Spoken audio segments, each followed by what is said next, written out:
Nenek Ida dan kakek Engkas telah menikah selama lebih dari 50 tahun. Mereka memiliki kehidupan yang sederhana namun bahagia, tinggal di rumah yang penuh kenangan indah. Namun di balik kebahagiaan itu, kakek Engkas menyembunyikan wanita muda di belakangnya.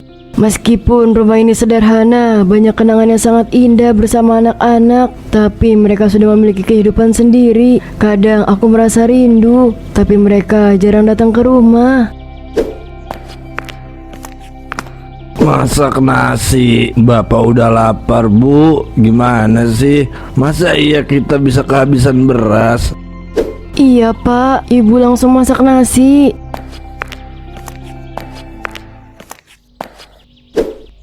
Bu, kalau jalan itu jangan lelet, cepetan dikit dong. Bapak itu udah lapar. Iya Pak, Ibu juga udah jalan cepet kok. Cepet dari mana? Masa Ibu kalah sama Bapak? Bapak aja masih seger buger. Assalamualaikum, Bapak, Ibu, apa kabar? Maaf, aku baru mampir ke rumah Bapak sama Ibu. Maura, kamu pulang nak. Akhirnya anak yang Ibu tunggu-tunggu datang juga. Ibu kangen sama kamu dan kedua saudara kamu, Maura. Aku juga kangen banget sama Ibu, Bapak. Cepetan masak beras itu. Kalau sampai lama, Bapak beli di luar aja dah. Maura, kamu bantu itu ibu kamu. Kamu harus bisa masak cepat.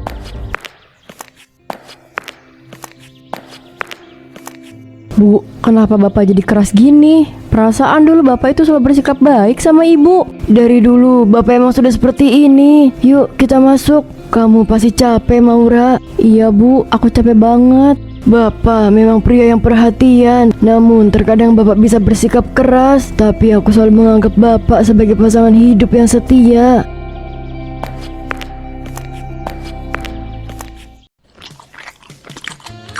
Elis, kamu selalu cantik. Bahkan kulit kamu masih kencang. Tapi kamu yakin mau sama kakek? Kok kakek ngomong gitu? Jelas aku mau dong. Meskipun kakek sudah keriputan, aku tetap cinta. Aku gak peduli mau kakek pincang, kerupuk, gigi rontok, gudeg, aku tetap cinta. Elis, kamu memang yang terbaik. Kakek, kita gak mungkin cuma gini doang kan? Kapan kakek nikahin aku? Kakek belum tahu. Kakek masih sayang sama si ibu. Gak bisa gitu dong. Kalau emang kakek cinta sama aku, kakek harus bisa seriusin aku. Tinggalin nenek tua itu. Lagian dia udah lemah. Elis, kamu tenang aja. Kakek pasti akan secepatnya menikahi kamu. Kamu tunggu aja ya. Oke, aku tunggu. Iya, kamu tunggu aja. Kakek akan mencari tempat yang bagus untuk acara pernikahan kita. Makasih kakek, aku cinta kakek. Sama-sama, kakek juga cinta sama Elis. Aku nggak tahu bagaimana reaksi ibu saat tahu aku akan menikah lagi. Semoga dia menyetujui pernikahan ini dengan baik.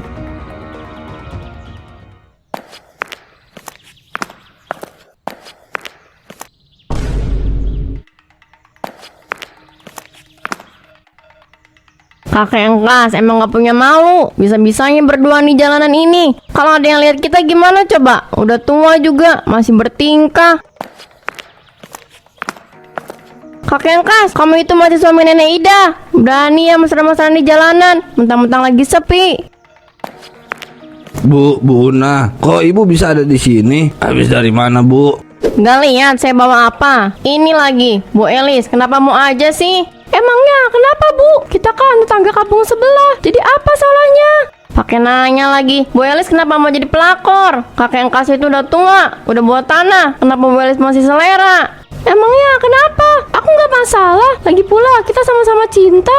Tres, jangan bilang kakek Engkas pakai jampi-jampi supaya Bu Elis tahu. Dasar laki-laki banyak gaya. Buna, jangan kasih tahu si ibu ya. Biar saya sendiri nanti yang kasih tahu dia. Kalau sampai nenek Ida kenapa-napa, saya nggak akan kasih ampunan sama kakek Engkas. Lihat aja apa yang akan saya lakukan.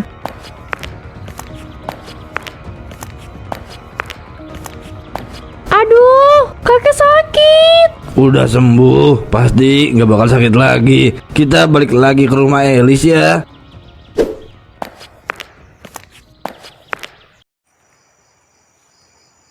Bu, ada hal penting yang harus kita bicarakan. Hal penting apa, Pak? Bapak akan menikah lagi dengan Elis, seorang wanita muda yang Bapak kenal beberapa waktu lalu. Dia tinggal di kampung sebelah. Bapak rasa ini adalah langkah yang tepat untuk hidup Bapak. Bu, Ibu harus setuju ya Bapak nikah lagi. Setelah ini kita akan berpisah. Bapak akan fokus terhadap Elis. Aku harus berkata apa? Kenapa bibir aku rasanya sulit sekali untuk menyebut satu kata untuk semua ini? Bapak tahu Ibu bingung menanggapi perkataan Bapak, tapi Bapak harap Ibu akan paham. Besok Bapak akan langsung melaksanakan pernikahan itu. Ibu selalu menganggap Bapak sebagai pendamping seumur hidup, tapi ternyata Bapak memilih untuk bersama orang lain. Bu, ayo ngomong, jangan hanya diam. Bapak perlu dengar suara Ibu. Pak, kenapa Pak? Karena Bapak cinta sama Elis. Bapak ingin hidup bahagia. Selamat tinggal. Ibu juga harus hidup bahagia. Bapak pergi dulu ya. Kenapa Pak? Kenapa harus tinggalin ibu nikah lagi? Apa mungkin karena ibu sudah peot? Bapak udah gak cinta lagi? Kakek hebat ya, dapat pasangan muda kayak gini. Iya, mudah mendapatkan pasangan yang kita mau, asalkan kita pintar menggoda. Ih, kakek ini ngomong apa sih? Aku kan jadi malu. Kakek apa nggak ada keluarga yang datang? Nggak ada, kakek udah nggak punya siapa-siapa lagi. Elis juga hanya sendiri. Baik kek, kita langsung lakukan acara ijab kabulnya ya.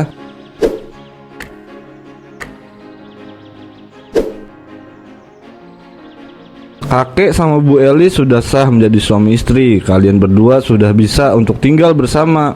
Alhamdulillah, akhirnya kita bisa hidup bahagia bersama, Elis. Iya kakek, akhirnya kita jadi pasangan yang sah. Perasaan dalam diriku rasanya campur aduk. Aku merasa marah, terluka, cemas, dan kebingungan. Anak-anak sudah tahu apa yang harus aku lakukan. Bu, aku gak bisa berpikir jernih dengan keputusan Bapak. Kenapa Bapak bisa melakukan ini sama Ibu? Mungkin Bapak melakukan itu karena Ibu sudah lemah. Ibu gak seperti dulu lagi.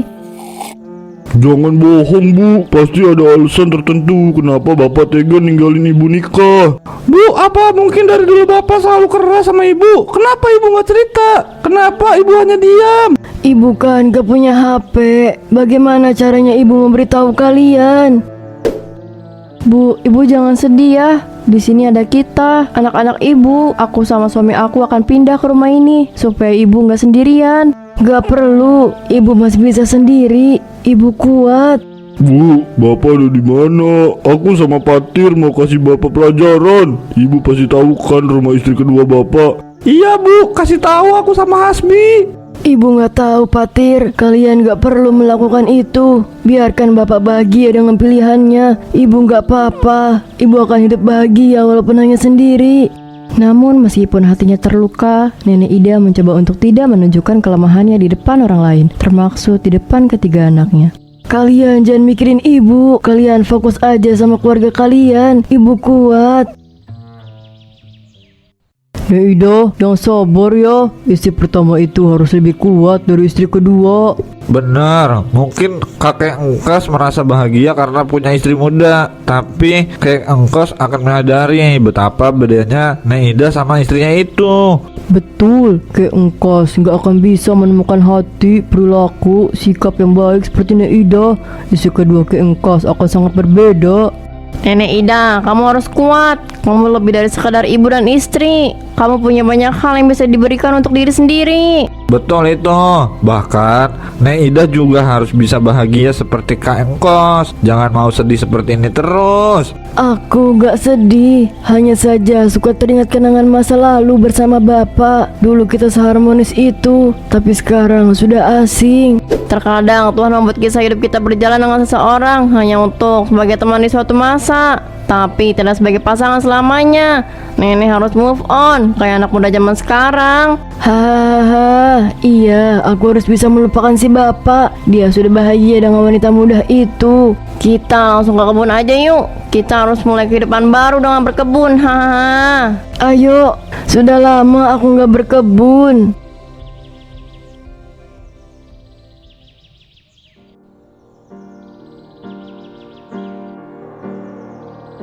Meskipun hatiku hancur, aku harus memulai mencari cara untuk membangun kembali hidup ini. Aku akan melakukan banyak kegiatan supaya aku mudah untuk melupakan semua momen indah yang pernah terjadi sama si bapak. Wih, si nenek semangat banget. Ayo, cabut terus, Nek. Hahaha.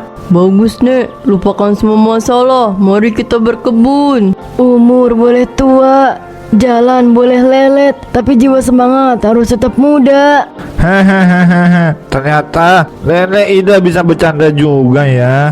Ya bisa dong Pak, nenek kan pernah muda juga kayak kita. Jangan salah loh, nenek itu waktu mudanya selalu jadi incaran para lelaki. Itu dulu, tapi sekarang nenek malah ditinggal nikah.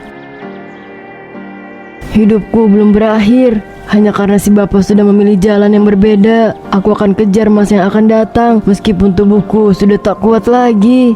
Nek Ida, sore nanti mau ikut nggak? Saya mau pergi ke tempat kerajinan tangan. Saya mau ikut Bu Uno, supaya nggak terlalu bete. Boleh, nanti kita berangkat bareng-bareng lagi. Gimana Nek? Nenek Ida mau ikut kan? Iya, aku ikut.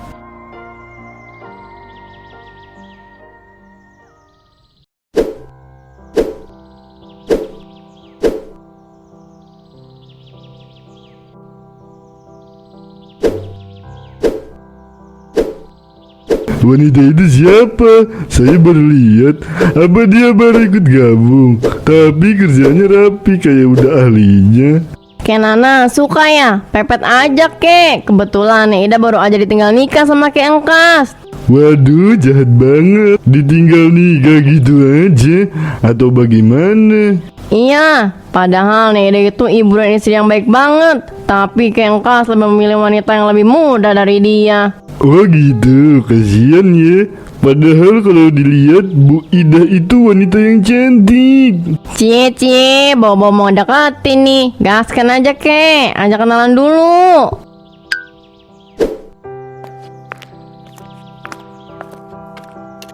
Permisi Bu Ida, saya Nana, salam kenal. Salam kenal juga, aku Ida. Pak Nana, sudah lama ya gabung di kerjaan tangan merajut ini? Iya, saya sudah bergabung semenjak istri saya meninggoy. Maaf ya Pak Nana, aku nggak bermaksud membuka luka lama. Gak apa-apa Bu Ida. Lagi pula saya sudah mampu melupakan semua momen kenangan indah. Meskipun butuh waktu yang lama, tapi sampai saat ini saya masih teringat. Lanjut kerja kan Nana. Pekerjaan kita masih banyak, nanti bos marah. Oh iya, saya lupa. Mari Bu Ida, saya akan kembali ke pekerjaan saya.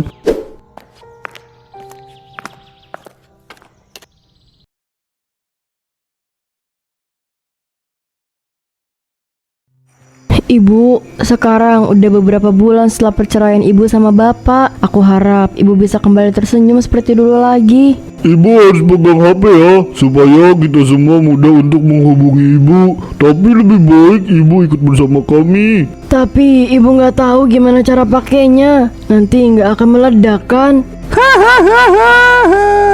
Pemikiran ibu ini ada-ada aja.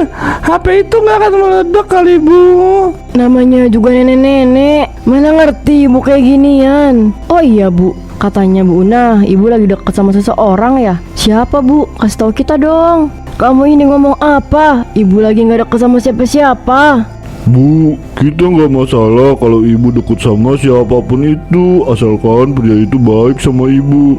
Benar kata Hasbi, kita nggak akan ngelarang kok Bu. Kalian ini ngomong apa sih? Ibu sudah tua, ibu udah nggak punya tenaga lagi. Yo, jatuh cinta itu jangan mikirin umur Bu. Kalau Panana mau sama ibu, gaskan aja. Kok kamu tahu nama pria itu? Ya, kebongkar deh. Pasti ibu mulai ketar-ketir nih. Kamu ini masih sama seperti dulu, suka banget jahil sama ibu. Bu, jangan takut untuk memulai kembali. Ibu berhak kok untuk bahagia. Ibu berhak bangkit kembali. Kita akan selalu dukung ibu, asalkan semua yang ibu lakukan berdampak baik buat ibu. Makasih ya anak-anak ibu. Kalian semua masih mau menjaga ibu dengan baik. Kalau ibu udah nggak ada, kalian harus datang ke rumah baru ibu ya. Ibu pasti panjang umur. Aku selalu berdoa itu. Aku mulai merasakan adanya kedamaian dalam diriku. Aku masih sering teringat kenangan indah bersama si bapak. Tetapi aku sadar diriku berharga dan pantas mendapatkan kebahagiaan dalam hidup. Aku harus melupakan apa yang telah pergi, hargai apa yang masih dimiliki, dan menanti apa yang akan datang menghampiri.